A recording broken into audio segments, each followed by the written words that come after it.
Happy Monday, boys and girls. Tyler Cobble coming at you live with this week's Commercial Real Estate Investor Weekly Update for the podcast, where we're covering the world of news in commercial real estate, which last I checked, nobody else seems to be doing, which is why we enjoy doing it around here. It's been a crazy week at our offices. We ended up closing on a 50-key hotel right down the street from my office, actually, which I'm really excited about. It's our first hospitality venture. We are also starting a hospitality company to manage that. We're building another 80-key hotel, starting a bar, starting a restaurant. So we figured, you know what, we might as well get the correct systems in place to properly manage all of this. So really excited about that at Salt Ranch. My investors and I closed on it, like I said, I think last Tuesday, Wednesday. So just going through the takeover of that this past week, which has been a lot of fun. Really excited for what we've got going on there. It's going to be the first mid-luxury hotel in East Nashville, and I'm actually going to be talking about it here in a minute in the Nashville market news. This weekend was also pretty interesting. We had the the Grand Prix, the IndyCar race was in Nashville this weekend, which is kind of crazy for how big Nashville is. It's really cool to me to see how much Nashville has just grown up since I was a kid. I mean, you would not have ever expected Nashville to have an IndyCar race. I remember flying up to Indianapolis to go to the Indy 500 and watching it up there, which was really, really cool. But never really thought that Nashville would have something like that. And here we are. So pretty cool. Pretty good weekend in Nashville. And that's a perfect segue into the Nashville market. Let's see what we got going on this week in Nashville. This first article is from the Tennessean. Pinnacle invests $10 million in programs supporting affordable home ownership through shared equity. Love that. Nashville has had a pretty serious uptick in the median home price. I mean, I want to say like 5 years ago, it was around $250,000. Now we're well over $350,000, and that doesn't seem to be slowing down anytime soon. I saw a house get listed in East Nashville, new construction, last night for $436 a foot. I mean, $1.8 million house. And look, I love pushing the boundary as much as the next guy, but it's tough for me to see how that house is worth that when, a couple years ago it would have sold in the high 200s, low 300s per square foot. So we'll be interesting to see if that happens. But because of that, we're starting to see it. We're starting to experience an affordability crisis in home ownership in Middle Tennessee. So great to see that that there are groups like Pinnacle stepping up to invest in that program. Dave is asking, what was the attendance for the Nashville race? Dave, I'm not sure, but it was packed, man. It was really cool going down there and watching that. I actually didn't get tickets. I really should have gotten tickets. I didn't think of it until last minute. But it was really neat going down there. We got not seats, I guess, because we were standing, but we found a spot at two of the turns and just watched the cars as they came around. And then we went to the bars afterwards, grabbed a drink, and watched it on TV. You could obviously see a lot more of the race, which was pretty neat. So, yeah, it was a really cool experience. I feel like if they did that in Nashville every year, it would sell out. Nashville's just one of those cities where people love going out and having really cool experiences like that. All right, getting back into this. So, love this. Is talking about Ed Henley, who is he's a local developer here in Nashville. And he's taken off in the past few years. Been really exciting to watch what he's been doing. It says Ed Henley was a 23-year-old with student loan debt when he became a Nashville homeowner with assistance from the Housing Fund's Shared Equity Program in 2013. 8 years later, Henley still lives in the same house. He said the financial stability afforded by his reasonable monthly mortgage payment allowed him to found and grow his own Nashville development company. The Shared Equity Program is now launching a second phase funded by $10 million of investment from Pinnacle Financial Partners, which is a very large local bank here. I want to say they got started maybe 20 years ago, and now they've acquired many other banks, and they've grown very quickly. The money will provide home loans to low and moderate income home buyers in Nashville and Middle Tennessee. Looks like Henley is living proof of how effective and enabling something like that can be for an individual. So the opportunity for the Housing Fund to roll that out and the number of home ownership opportunities that investment facilitates could easily be in the hundreds. Pretty cool. He was also co-chair on Nashville's Affordable Housing Task Force. Looks like the housing fund requires home buyers to provide 1% of the purchase price. The program contributes a 25% down payment. So if you're not very familiar with buying homes or putting down payments down, that is significantly cheaper than what it typically is.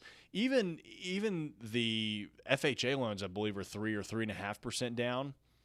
And if you're not a first-time home buyer, you're probably going to be in that 10 to 20% range. So being able to put 1% of the purchase price down, I mean, think about that. The median house in Nashville is $350,000. You only have to put $3,500 down to buy a house and move your family into, which is just awesome. Pinnacle provides a loan for the remaining 74% of the home's price, creating a reasonable monthly mortgage payment and allowing buyers to build equity without extra costs such as mortgage insurance. That's one of the biggest downsides to having, I want to say it's under 15% or maybe under 20% down payment, is that you have to buy mortgage insurance, which just increases your monthly payment. If and when a program participant decides to sell their home, they must sell to another low to moderate income buyer who qualifies for the program. So again, it's kind of keeping that, affordability in the family. I love that. The housing fund recoups its 25% down payment with no interest, and any appreciation in the home's value is split between the homeowner and the housing fund, which reinvests the money it gains back into the program. I believe Marshall Crawford is still running the housing fund here in Nashville. Yes, he is. It mentions him here. Marshall's a great guy. They've been doing such a wonderful job over there and growing significantly. I believe Amazon just gave some money to the housing fund so they could continue to help with this program here in Nashville. We are ensuring the long-term affordability of these particular units, and now we're not losing the battle of supply and demand around affordable housing, said Marshall Crawford, president and CEO of the Housing Fund. The shared equity program has helped a total of 45 individuals and families purchase homes in the Nashville area since it started in 2011. Crawford said it aims to increase that total to 100 homeowners through the new investment. Second phase of the program is broader, allowing the Housing Fund to review home prices and individuals on a case-by-case basis without restricting location choices. That's awesome. It looks like they want to get into more people from communities with historically low home ownership rates, including African American and Latino residents, so that they can utilize the program to build wealth. I mean, it's no secret that home ownership, especially for those typically lower home ownership percentage communities, is a great way to build wealth and help break that chain. I love what the Housing Fund is doing. Love that Pinnacle's gotten involved in it. It's really cool seeing, Nashville darlings out there doing this. So cheers to you guys. Appreciate what y'all are doing. This next article is from the Nashville Business Journal. Burt Matthews is betting big on going small. Let's see here. Burt Matthews knows his latest housing project isn't for everyone. Burt is a local developer. He's also a partner in Colliers. I believe it was his grandfather started a construction company. So they're very involved in Nashville's commercial real estate and real estate development scene. Martin Flats, his new 4-story building at the corner of Martin and Humphreys Streets in Wedgwood, Houston, has a unique pitch. $1,000 a month for a 200 square foot unit, fully furnished with utilities, Wi-Fi, and amenities included. There is a rapidly growing trend towards smaller yet affordable urban apartment units. And there are a lot of people that will come out and bash that. Honestly, I think he could charge more than $1,000 a month for these units. We are managing one of the only, so my property management company, Parasol, is managing one of the only micro unit projects in the city. It's 125 units over off of West Trinity Lane, so not far from East Nashville. And we're getting, I want to say $900 a month for about 230, 240 square feet. And it's the same thing. Some of them are fully furnished. If you want them to be furnished, it's extra. But that includes utilities. It includes Wi-Fi and amenities. And that isn't even as good of a location as this Wedgwood Houston one is. So honestly, I'm kind of surprised that it is as cheap as they have it.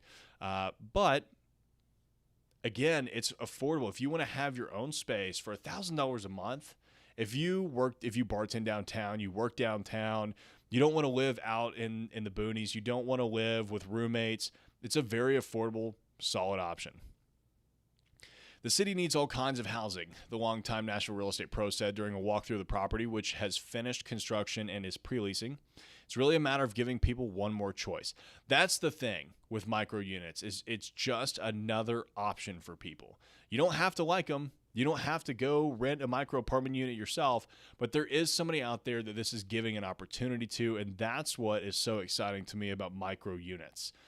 We've proven that micro units are popular in all sectors of real estate, right? I mean, one of my first syndications was an office building that we turned from one 6,000 square foot office space to 12 micro offices.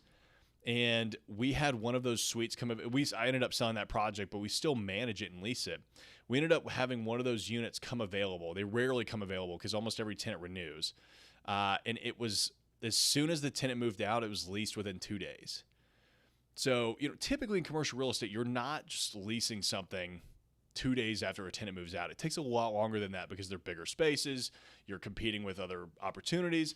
So micro units, look, maybe they are a little bit more of a headache because they're a little more management intensive, but at the end of the day, if they lease up faster, you've just got a different program, right? It's a different offering. So that's the best way to look at it. Like, don't look at micro units as just another form of multifamily. Like, it's its own sector. So this type of living, known as micro housing, is normally found in dense coastal cities. But as Nashville grows and rents inflate, Matthews says Martin Flats could let residents dwell in a trendy neighborhood affordably as long as they're willing to give up some space. Development will have 150 units total. Some of the ground floor rooms will be slightly larger. That could double as office space. Each floor has 2 communal kitchens, a lounge area, and a laundry facility. Matthews is scouting tenants for the building's bottom level retail space. I actually live in Wedgewood, Houston right now, so being able to walk to Never Never, Flamingo, Bastion, those are some of the bars that are in the area. Is pretty cool. And this is actually a very convenient location. There is walkability to it, right? So, I mean, if you wanted to rent something for $1,000 a month in Wedgewood, Houston, you really don't actually have very many options. There are not a lot of places where you could just rent your own private space for $1,000 a month. It just doesn't exist anymore. Ultimately, when people decide to lease these tiny rooms, it comes down to what's higher on their list of priorities: urban living with limited space or a one-bedroom in the suburbs. This gives you a great place to get started, he said, but it doesn't have to be for everyone. I mean, look, if you're like me, I'll take smaller space all day because I'm hardly ever home.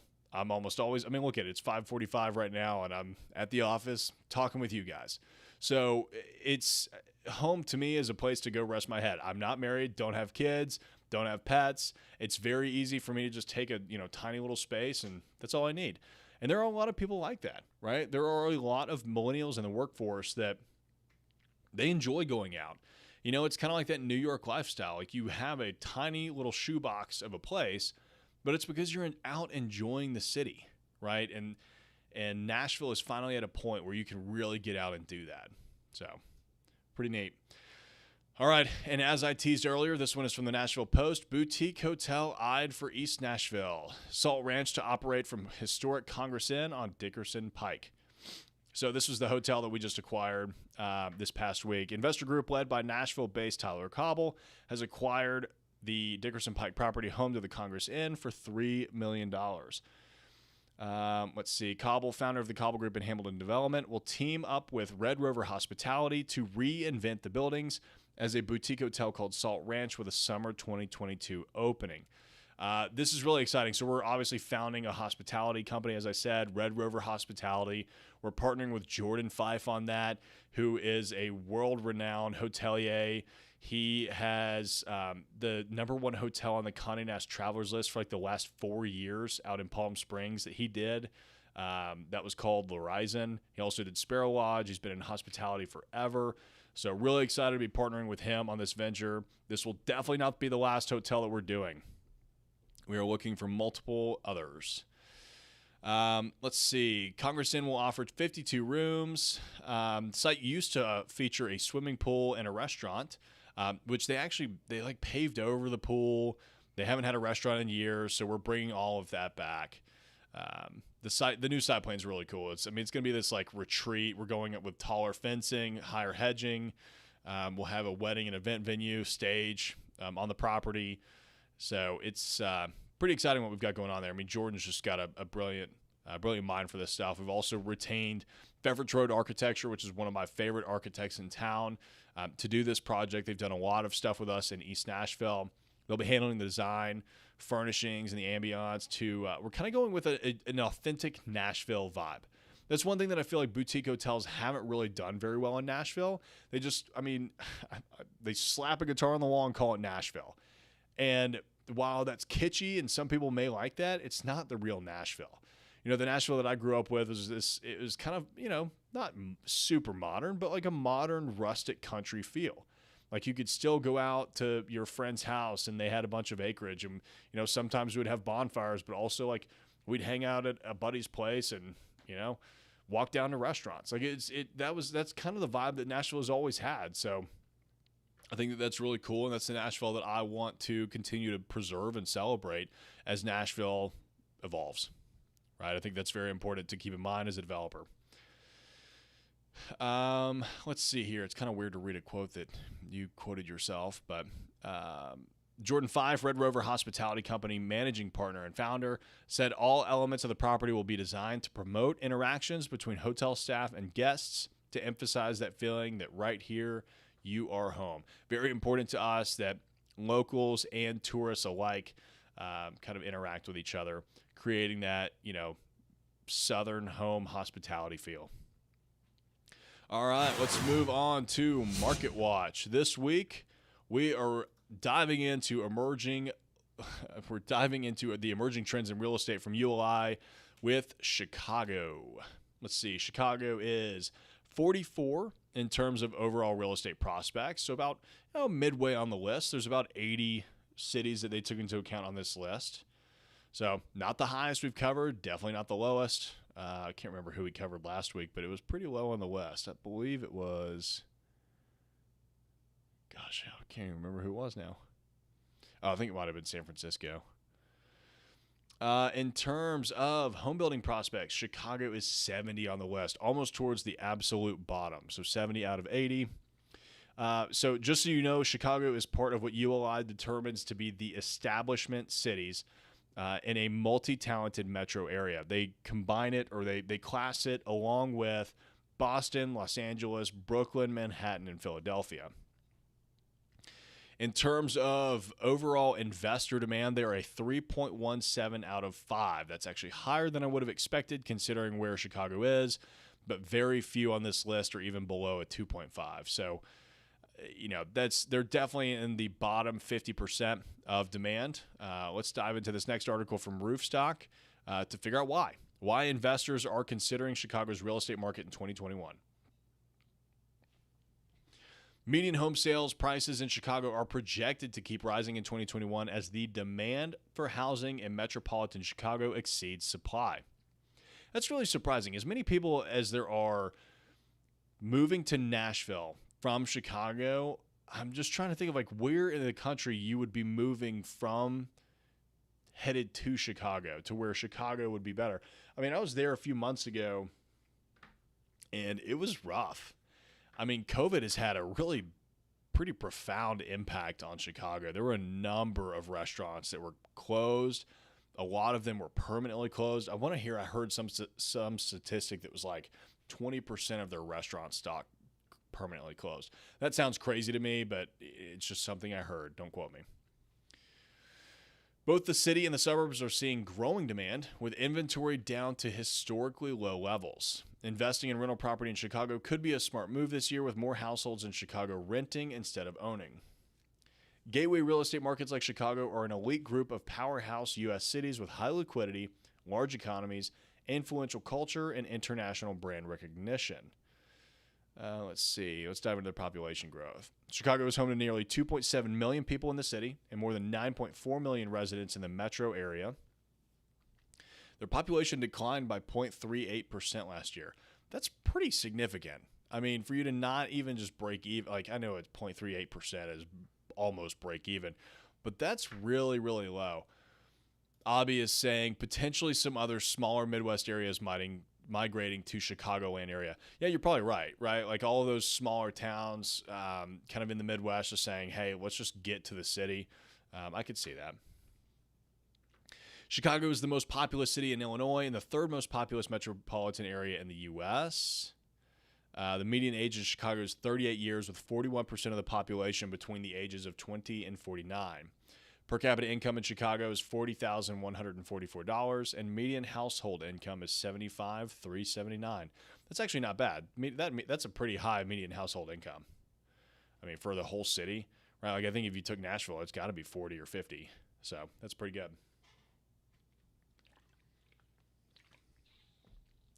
Job market. Chicago is a major world financial center and home to the second largest central business district in the U.S. Over the next 30 years, employment growth in Metro Chicago is projected to be just below the 5 million mark, adding about 200,000 new jobs. Let's see, GDP is nearly $709 billion, which has grown by 42% in the last 10 years. That is actually very significant. I mean, 42% in 10 years. That's crazy. Over $300 billion in growth.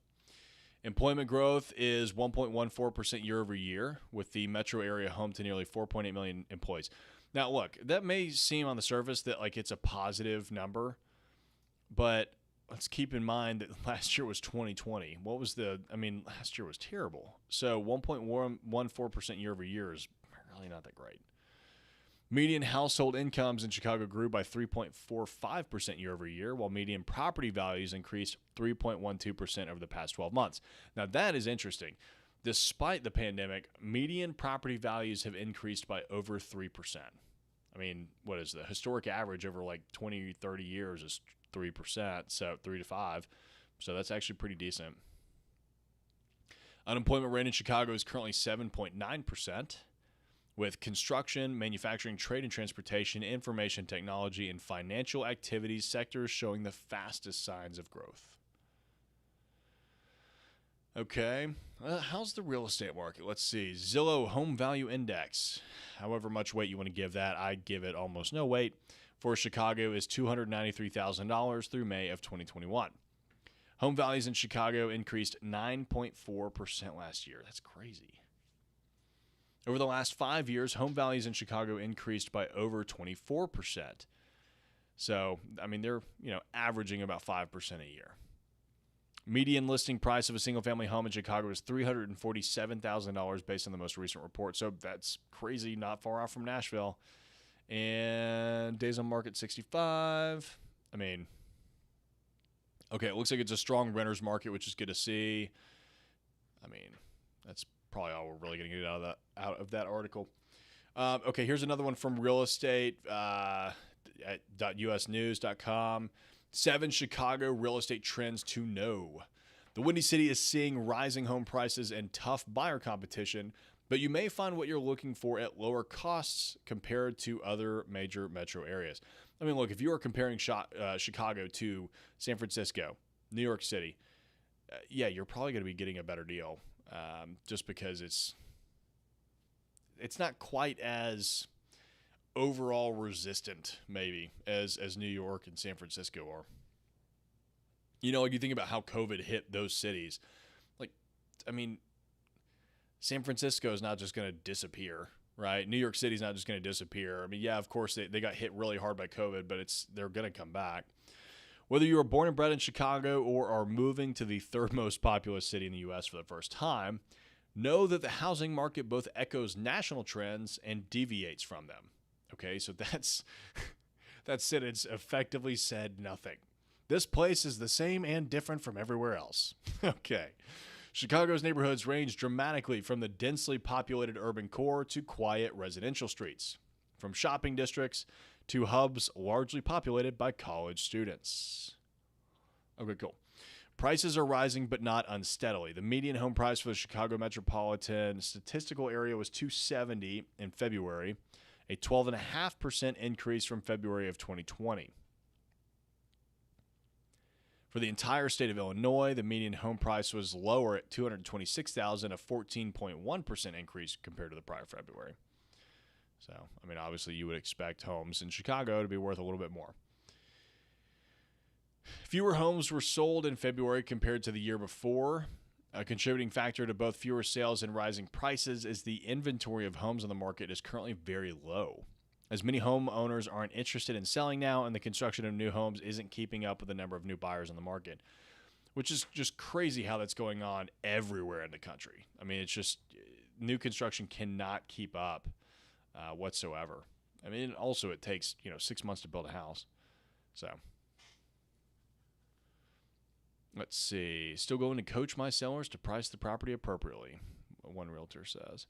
Outside of downtown, buyer competition is fierce. High-rise buildings are seeing more vacancies. Square footage and outdoor space are driving sales. Renewed interest in dense city living hinges on entertainment. And if you're considering the suburbs, look for small downtowns. People from pricier metros see Chicago as ideal for investment. That's interesting. So, I mean, look, it's kind of a, I guess a good marrying of what you would expect to see from kind of these bigger cities, but also smaller cities like Nashville, where, it's the same, but it's different from everything else. I mean, look, Chicago is, there's probably an opportunity there right now. It looks like some of the high rises are struggling, but maybe single family homes are doing well. So if you're into high rise investments, maybe that's the place to look. Moving on to the future of commercial real estate. Let's see what we got this week. Coming at you from globestreet.com, lawsuits greet Biden's latest attempt at an eviction ban. Industry groups worry that many landlords can't keep waiting for rent. This is going to get into a very political area, so I'm going to try and be careful. But you can't just keep allowing renters to not pay and then not give some sort of aid to landlords. Banks aren't just going to landlords and saying, hey, don't worry, you don't need to pay next month because your tenant's not paying. That's just not how it works. So that's been the biggest issue. And also you look at a city like Nashville where we're completely back to it. I mean, there's more jobs than there are people looking for jobs in this city. That's crazy to me.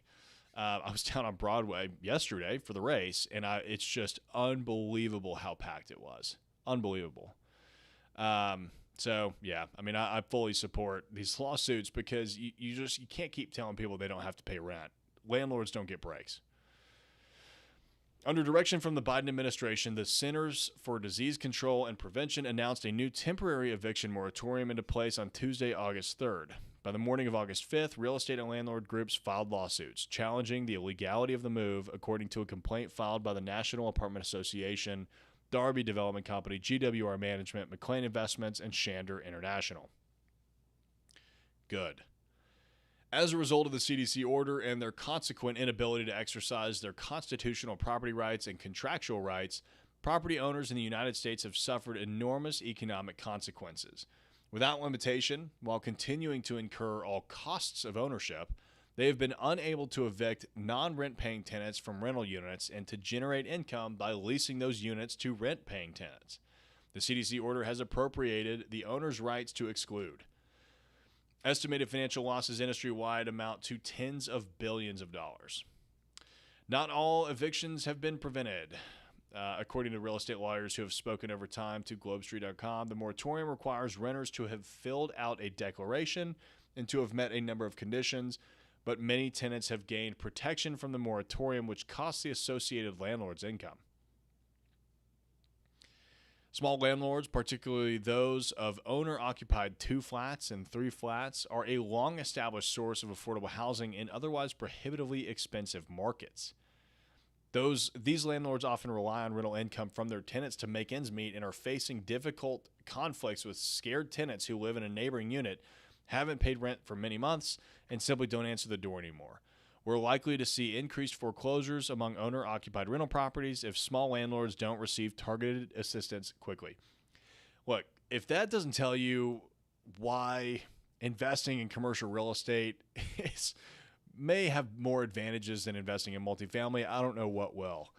I mean, that's one thing that's always scared me off from buying apartment units. That's why we've always done commercial real estate.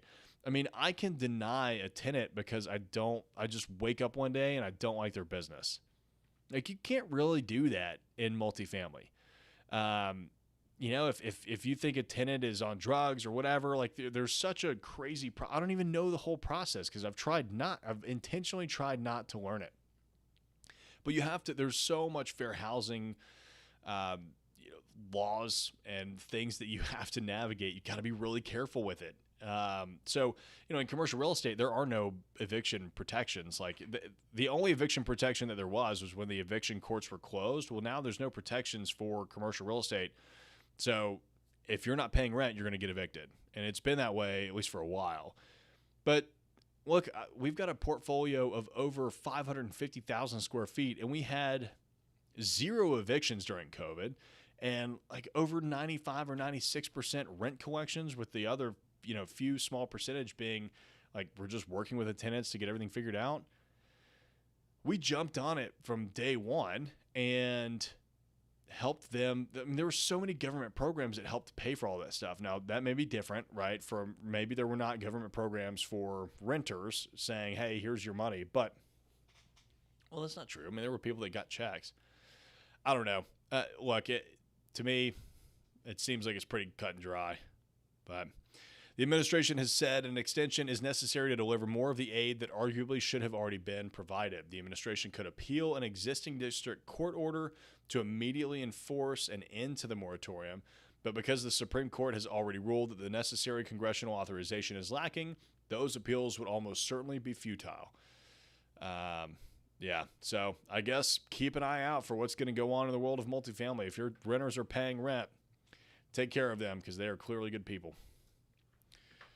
All right, next one. Moving on to an article from Biz Now. Office occupancy falters with rise of Delta variant. The average number of workers actually working in offices across 10 major U.S. metro markets took a dip in late July after rising steadily earlier in the month. This has been wild to me. I've noticed just going places in Nashville now, people are starting to require masks again. There are fewer people that are going to meetups. I mean, it's just, I guess, we're falling back into it.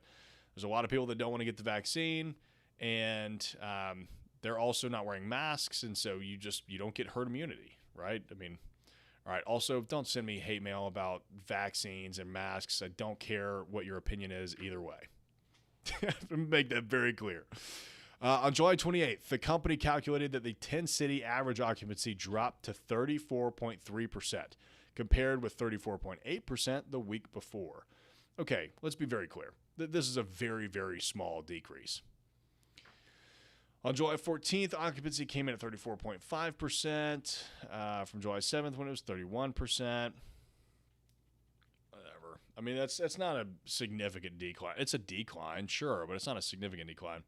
The late July decline correlates with rising coronavirus infection rates among unvaccinated people and the CDC's change in its mask policy recommendations, both highly publicized events toward the end of the month. Yeah, I think the CDC started requiring, or at least recommending, masks again, and there's a lot of people that just don't want to bother with wearing masks. The metro with the largest drop was Austin, Texas, down more than 2 percentage points to an occupancy rate of 51.4%. Houston, number 2 for occupancy, dropped 0.9 percentage points to 50.7%. That's actually wild to think about, that the occupancy is 50%. It'd be interesting to know if this is total square footage of office space or if this is a percentage of the already leased and occupied space. Because those are two very different numbers. Could be very interesting to know. Let's see. Financial services industry is also sticking with its plans to have employees come back to the office in August and September despite the aggressive Delta variant. Wells Fargo has plans for a phased return to office for its U.S. employees that would begin in September, and so far it hasn't reversed its position. If you're a business owner, I mean, that's something that you're obviously going to want to start looking into again. I personally had some members of my team ask me how we were going to handle this if the shutdowns pick back up again. That's a conversation that we'll just have as a team. I mean, look, if everybody's gotten vaccinated and everybody knows what we're doing, then, keep coming into the office, doesn't matter. If you're uncomfortable, stay home. It's just the same as how we kind of handled it the first go round.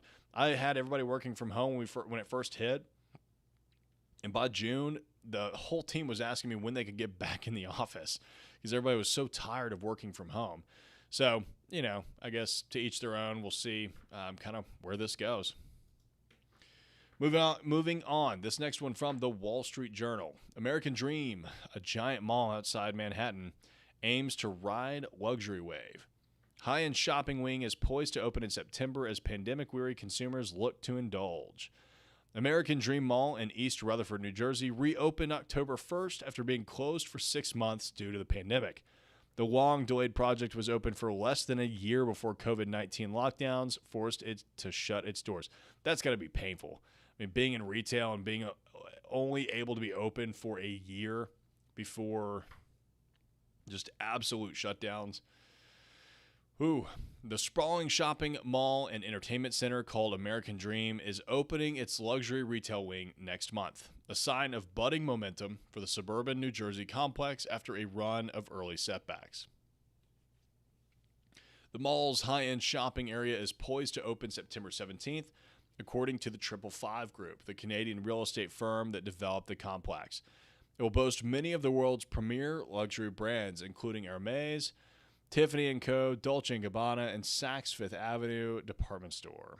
Shoppers can dine at the luxury wing's Italian restaurant, Carpaccio, which has been a popular dining spot at Miami's Bal Harbor Shops, or sip champagne at the Brute Bar. Oh, sounds so fancy. I bet I would just fit in so well.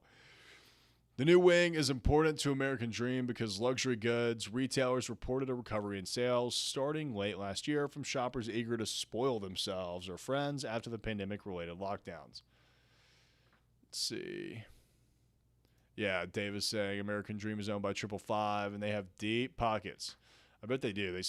If your name is just like triple anything, like 555, like that just sounds like you've got a lot of money. There's some other group too. It's like triple something or double something. That's a really big real estate investment firm. The American Dream is the most expensive U.S. mall ever built at around $6 billion. Lies just across the Hudson River from Manhattan, lies across the Hudson River from Manhattan in East Rutherford, New Jersey. That's wild. $6 billion. For one mall. I mean, obviously, it's got to be a giant mall. This article doesn't say how big the mall really is, but that's great. I mean, look, the luxury sector of the market took, I guess, a surprising lack of dip. I don't really know how else to phrase that. Like, it just doesn't seem like the luxury sector was really impacted by COVID. People kept spending money. And so, good to see that this is reopening again. I think, again, retail is doing just fine. This is a clear sign of that. So if you ever had any questions that if retail is okay, a luxury mall is opening up in New Jersey. Alrighty then. Let's see. Oh, wait. We're moving into private equity deal dive. Sorry, sometimes I forget which articles are where. Okay, this one is from biznow.com. Vici Properties buying MGM Growth Properties for $17.2 billion, which is a portfolio that includes Excalibur, Mandalay Bay, MGM Grand Las Vegas, and Luxor, all properties on the Vegas Strip. It's a pretty cool acquisition. Now, wouldn't you just love to be like a part of that? Like, yeah, my investors and I just acquired a $17.2 billion portfolio of casinos on the Vegas Strip. Like, that's baller. Under the terms of the transaction, MGM Resorts will receive about $4.4 billion in cash. MGM Growth Properties Class A shareholders will get 1.366 shares of the new Vici stock for each share that they own. That exchange ratio represents $43 a share for MGM Growth Properties, or about a 16% premium over its closing price on Tuesday. It would also be fascinating, Dave is saying, 555 also owns Mall of America. Not surprising, because that is also another giant mall. How cool would it be to be a fly on the wall in the room of these groups? like Avicii and MGM and their attorneys and brokers and everybody as they negotiate this stuff. I mean, you're negotiating a $17.2 billion deal that's a 16% premium over closing price stock value. Like, how do you even land at that number? And I mean, that's just so fascinating to me. That's why I love doing these private equity deal dives, because this is just such a next level version of real estate that most of us have a hard time really imagining. 5 years ago, shares in the new REIT traded for about $26.50, rising slowly since then, except for a pandemic-inspired dip to about $16 a share in March 2020. Wouldn't you have loved to have bought that then? Through the acquisition, Vici Properties is adding to its portfolio 15 entertainment resort properties with 33,000 hotel rooms. That's crazy. 33,000 hotel rooms over 15. Over 2,000 rooms a hotel. I mean, I guess it makes sense, right? It's Vegas. But still, I mean, I'm doing a 50 key hotel. We're working on another 80 key hotel, and I feel like that's a lot. And probably the average in Nashville is like 200 to 300 for the bigger ones. 2,000. Amazing. 3.6 million square feet of meeting and convention space and hundreds of food, beverage, and entertainment venues. The acquisition comes at an estimated 30 to 40% discount to replacement cost. That's not bad. Not bad at all. Buying for below replacement cost, that's how you know it's probably a deal. Vici Properties itself is a 2017 spinoff from a larger entertainment and hospitality company, Caesars Entertainment Operating Co. The company, which takes its name from the Latin phrase Veni Vidi Vici, I came, I saw, I conquered, which I believe is a Caesar quote. I could be totally wrong. Branded itself as an experiential asset-focused REIT. Gosh, my Latin teachers would be so upset with me if they knew that I did not know who said that. The deal represents the latest move by MGM Resorts in a long-term disposition drive. In 2019, the company sold the Bellagio in Vegas to Blackstone Real Estate Income Trust and also sold Circus and its stake in Freehand Hotels. Pretty huge. All right, let's get on into PropTech. You know, one thing that would be really interesting to hear back from you guys, since I am largely sitting in a room by myself having these conversations, what sectors of the show that we do every week do y'all like? What do y'all not like or wish we were doing less? What do you wish we were doing more? And what is something that we just aren't covering that we probably should be covering? I am always open to feedback. I want this to be y'all's news show too, so that if anytime you want to just learn more about what's going on in the world of commercial real estate, we're here for you. So let me know in the comments. Let me know in the live stream. If you're listening on the podcast, I don't know, shoot me an email. I would love your feedback. This one is from Globestreet.com. Rygo Investments uses artificial intelligence for $100 million bridge loans securitization. Even modern technology needs a human eye at the end. Love that little tagline. Rygo Investments, a global investment firm based in Israel, working with Cantor Fitzgerald, announced the closing of $100 million residential bridge loan securitization. According to a company release, the securitization features a 24-month revolving period, after which the transaction will begin to amortize.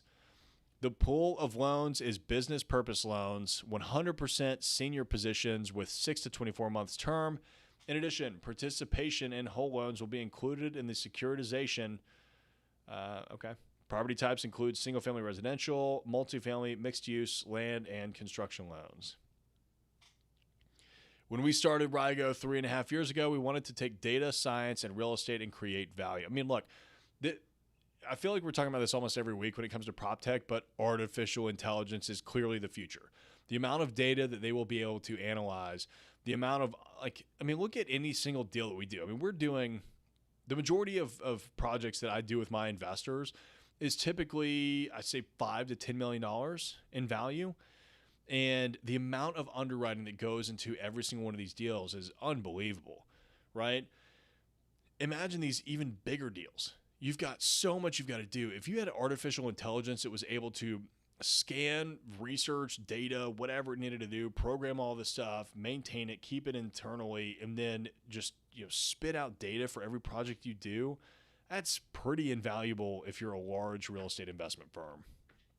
because you'll be able to you'll have a computer analyzing market trends, and you'll be able to figure out a trend before anybody even knows it's a trend, right? That's where you make money. During the startup phase, the company spoke with many analysts. We found out they're using the same Excel models with the same parameters that have never been changed. Hey, there's nothing wrong with Excel models. That's exactly what we use. That would suggest that anything firms could learn about what makes good investments can't get incorporated. What RIGO does for investments is use machine learning and big data to analyze past loan decisions to build predictive systems. Working with institutional investors in both Israel and the U.S., the firm identifies hundreds of parameters and tries to correlate them with loans to determine which are likely not to default, which might default but are likely to allow recovery of money, and which could likely default and not return any investor funds. Hedging your risk. Who doesn't want to do that in their real estate investments? It's a classification problem, Omer says, referring to classic use of machine learning and putting things into fixed categories. When examining a new loan, the systems first obtain additional information about the loan, parties involved, and property from historical sources. Then the software tries to match the loan to other historical loans and their performance. The amount of work that a machine could put into that a human just never could even come close to equaling is remarkable. However, there are inherent potential problems in machine learning, which involves examining previous examples of decisions. The AI program treats the examples used to train the software on what to look for as correct. If those examples don't provide optimal results, machine learning can provide a faster way to make the same mistakes. There you go. Computers are only as smart as you make them. One approach RIGO uses is to train systems on one portion of previous cases and then test the resulting decision algorithms on another portion. Almost every day we test a new model to see if it's better or not, Omer says. At some point in each month, the company reviews the model changes and then makes small incremental steps. I mean, that's the story for artificial intelligence as a whole, right? It's like every day we're just making, a 0.5% better, 1% better. If you get 1% better every day, you will be way better by the end of the year. So, cool. All right, moving on to reading REITs. This one is coming at you from Seeking Alpha. Realty Income is the ultimate pandemic-proof swan. It's an article from Brad Thomas, is a quote from him. Realty Income is my largest stock holding, and that's correlated to the fact that I sleep well at night. Nice. Realty Income's intense quality means we don't feel compelled to wait for steep discounts. Realty Income is the ultimate pandemic-proof swan. Interested to see why he thinks that. Okay. All right. Very rare that we don't have a buy rating on these shares, which might sound odd for an institution so obsessed with not overpaying. And even when we believe it's overvalued, we're following the stocks closely. Looks like their bullish stance is about quality, though that one word does break down. Blah, blah, blah. Okay. Realty Income works hard and smart to stay where it is. Realty Income's dividend longevity hasn't happened by accident. It's produced positive year-over-year adjusted funds from operations per share growth 24 out of the last 25 years.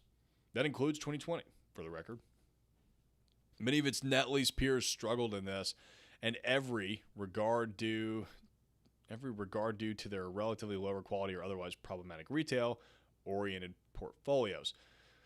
As such, it looks like there's no surprise that this trend continued in Q2 of 21. Their per share came in at 88 cents, which was 2.3% higher than the 86 cents it generated in Q2 of 20. What's more, management raised full-year AFFO guidance from $3.44 to $3.49 to $3.53 to $3.59. So basically by 10 cents a share. Interesting. So an increase in 2021 acquisition volume guidance to approximately $4.5 billion. Continued improvement in rent collections from theater clients. Well-priced capital markets activity since the start of June that boosted its balance sheet. And active asset management activities that led to 98.5% occupancy and 104% plus in rent recapture rates, and an overall quality portfolio. Looks like they're just talking about why this REIT is doing so well. Low earnings and dividend volatility supports low share price volatility. Let's see here. Realty Income, a path to continued long-term. Okay, so where we are, S&P 500 company, one of the 65 companies in the elite S&P 500 Dividend Aristocrats Index, top 10 global REIT, 15.3% compound annual total shareholder return since public listing in 1994. That's pretty impressive. A 15.3% return from a REIT. I mean, there are some real estate deals that you won't get that kind of return on. 4.4% compounded annual dividend growth rate since 1994 and 111 dividend increases. Wow. Okay, so where is the REIT going? They want to become a $50 billion plus global company as measured by enterprise value.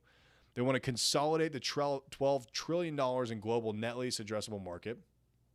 They want to become a top 5 global REIT, so from top 10 to top 5, to average double-digit total shareholder return with minimal volatility. Sounds like they're basically already hitting that. And they want to continue treating the dividend as sacrosanct to their mission. That's really neat. There's not a whole lot of stock options that are going to give you a dividend payment. The fact that this real estate investment trust has averaged 15.3% since 94, they're continuing to pay dividends, and that's clearly at the core of what they're wanting to do is pay those dividends. I would say that this is a pretty decent investment opportunity. So if you are interested in investing in REITs, I would definitely go check out the Realty Income REIT. I guess that, I don't know if is Swan their trading name? Is that why they keep mentioning that? Or is, I can't tell if that's their like abbreviation or if that's just something they keep saying about it. But there you go, Realty Income. All right, now for this week's wild card, the best segment of the week. What are we going to be talking about today? Well, not really a super fun article, that's for sure. But we are going into the world of CNBC with COVID vaccine mandates sweep across corporate America as Delta variant swoops in. I'm trying to figure out why my screen is not showing me. Okay, well, whatever. You guys don't need to see me for this last one. More than a dozen large U.S. corporations, including Walmart, Google, Tyson Foods, and United Airlines, have recently announced vaccine mandates for some or all of their workers. The U.S. reported a 7-day average of more than 108,000 new cases per day as of Sunday, up 36% from a week earlier, according to new data from Johns Hopkins University. The U.S. government may not require that everyone get COVID-19 vaccines, but large employers across corporate America are stepping into the void. More than a dozen large U.S. corporations, including Walmart, we just named all them, have recently announced vaccine mandates for some or all of their workers. With rapidly rising COVID-19 case counts as contagious, dangerous variants leading to increasing rates of severe illness and hospitalization among U.S. unvaccinated population, this is the right time to take the next step to ensure a fully vaccinated workforce. It'd be pretty interesting to see what kind of fallout this starts to have. The U.S. reported a 7-day average of more than 108,600 new cases per day. Wow, 108,000 new cases a day. With 83% of sequenced coronavirus cases nationwide stemming from the Delta variant. Vaccinations are seen by health officials and corporate management as the safest way to get employees who have been working remotely back to the office. Though some employers now unilaterally mandate vaccines, most have limited the scope of their guidance to certain offices or specific groups of workers. Google and Facebook have mandated COVID immunizations for anyone returning to their U.S. offices. Walmart, which has 1.6 million U.S. employees, has imposed a vaccine mandate for all corporate and management staff, while store employees must wear masks in high-risk counties. Let's see. A Gallup poll in April of 2020 found that 70% of employees surveyed were working from home. Although I'm not a big fan of mandates, we need to use a variety of incentives to encourage as many people as possible to practice effective infection control. I mean, look, nobody wanted to get to this point where you're having to mandate the vaccines, but that's kind of where we are. Corporations have to keep working, keep making money, and that means getting people back into the offices, it seems. United Airlines said Friday that all of its roughly 67,000 person U.S. employees must provide proof that they are vaccinated against COVID no later than October 25th, becoming the country's first major airline to issue such a mandate. Employees risk termination if they don't comply. The United said there will be exemptions for religious or medical reasons, which, of course. We know some of you will disagree with this decision to require the vaccine for all United employees, but we have no greater responsibility to you and your colleagues than to ensure your safety when you're at work, and the facts are crystal clear. Everyone is safer when everyone is vaccinated.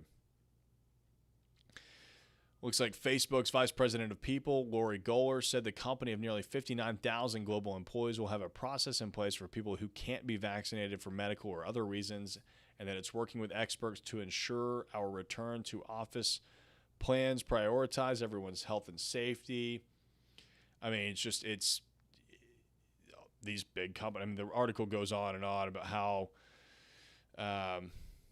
just all these corporations are starting to require it. I mean, makes sense, I guess, right? Like it's just kind of gotten to that point.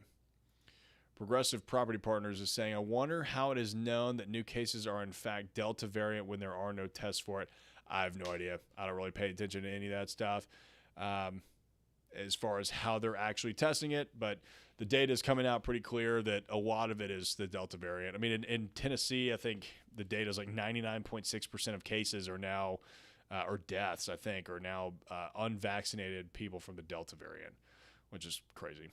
But that's this week's wild card. Pay attention to COVID and those, I guess, vaccinations, because that will determine whether a lot of these corporations and even some cities are going to be getting back to it, or if we're going to be shutting down again, which, look, if we're going to be shutting down again, it's going to be way worse than it probably was the first go round, just because everybody's so fatigued. But anyway, let's leave it on a light note. Go out there, buy some real estate, make some good investments. Join us live on the live streams Mondays at 5:30 p.m. Central Standard Time. If you have any questions, feel free to jump in. That's what these are for. These are an open forum for you to come and ask your commercial real estate questions. I have people DMing me on Instagram all the time, commenting on my YouTube videos, asking questions about their deals. This is the forum for that. So if you want to jump in, you are more than welcome to ask any questions about your deals. I am happy to talk about them here. If you're listening on the podcast, don't forget to leave a rating and a review for us. It's much appreciated. Helps us get the show out there to more people, and I will see you next week.